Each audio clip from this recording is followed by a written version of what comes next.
Kevin Sheekey is Michael Bloomberg's campaign manager, and he's joining me now. I have interviewed Mike Bloomberg when he was mayor and as head of his foundation on many issues that, as you say, he's been very successful on moving the dial: climate, guns, other such issues. And he's used his own money in many of these areas.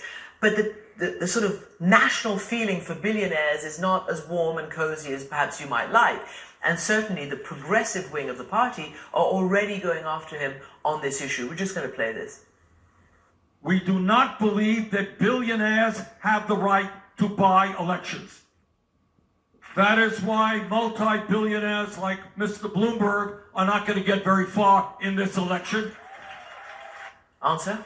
You know, there are two things that annoy me about that. Listen, Mike Bloomberg grew up in a household. His father died young. He never made more than $6,000 a year. He paid himself through college, right? He went to work, he got fired, and then he built one of the greatest American businesses. And he's truly the American success story. And then what does he do when he gets this great fortune?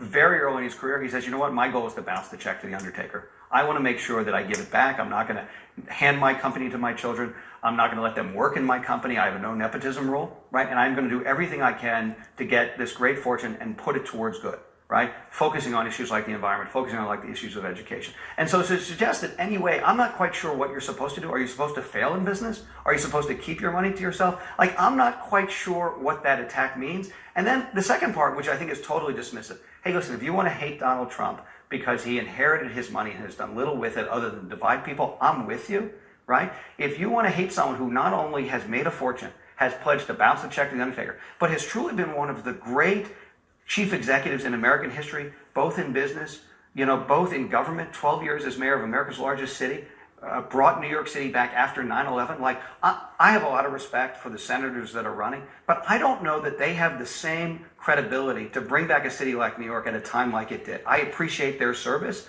I don't think it's on the same level, quite frankly. And so I see those things. I don't know who they're talking about, but I guarantee you this, they're not talking about Mike Bloomberg, or they're ignoring the facts.